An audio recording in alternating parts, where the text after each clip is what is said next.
But after the match, Paige got in the ring. She was at ringside, supporting Mandy Rose, of course, as part of Absolution.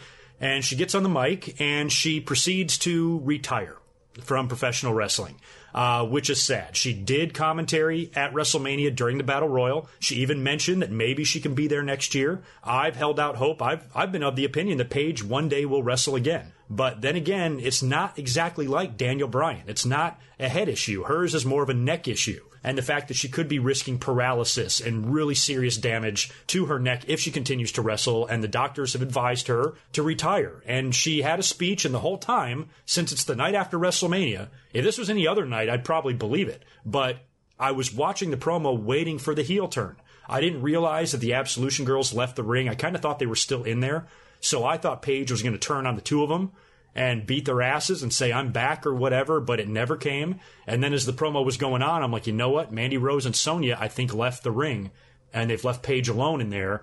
This is probably for real. And Paige, we've all kind of, been on her case a little bit lately. She's, she's had a tumultuous last couple of years. I haven't been a big fan of hers, just the way she acts and who she is now. Even those openings to her movie trailer have been really kind of uncomfortable to watch. Hey, Paige here. I'm here to tell you about a new movie or whatever. It's just, I don't know, it's just creepy. I don't know how to describe it. But despite all that, and despite what she's done with Alberto Del Rio and anything that she's done that's kind of annoyed me. I've always really respected Paige's in-ring ability and how young she started wrestling and how good she was. And when you look at where the women's division is now, you can trace a lot of this back to her.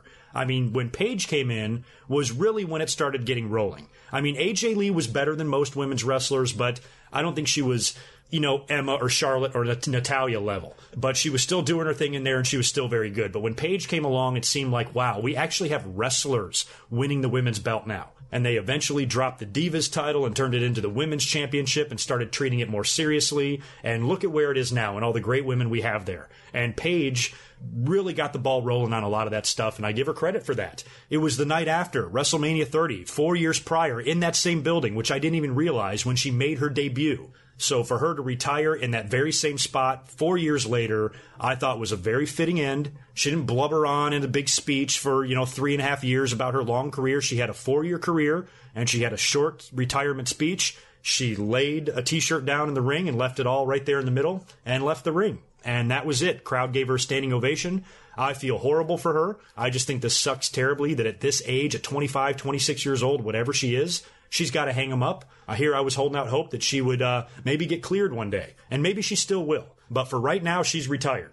And we were all speculating on where she goes from here, and we knew that SmackDown would need a new general manager, and along with the names of Hogan and Jeff Jarrett, we had talked about Paige. Paige's name was brought up, and boy, did she land on her feet. In WWE, I applaud them because Paige, she might not be the most stable person in WWE. She's had a very dramatic life in the last couple of years with a relationship with Alberto Del Rio. She's had a couple of wellness policy violations. Maybe WWE's trying to keep her straight here and say, okay, you have to retire, but we're not going to give you a chance to feel sorry for yourself. We're going to move you right into something big and make you the GM of SmackDown. And I said all along that Paige would be a really good GM for SmackDown because Paige is good on the mic. She's better than most ladies on the mic, and I think in that role she can do fine. AJ Lee was the GM once. Why not Paige? So we'll talk about Paige being the GM of SmackDown when we talk about SmackDown here in a few minutes, but this is all tying together. We have shit happening at WrestleMania and Raw and SmackDown, and it's all just all over the place. So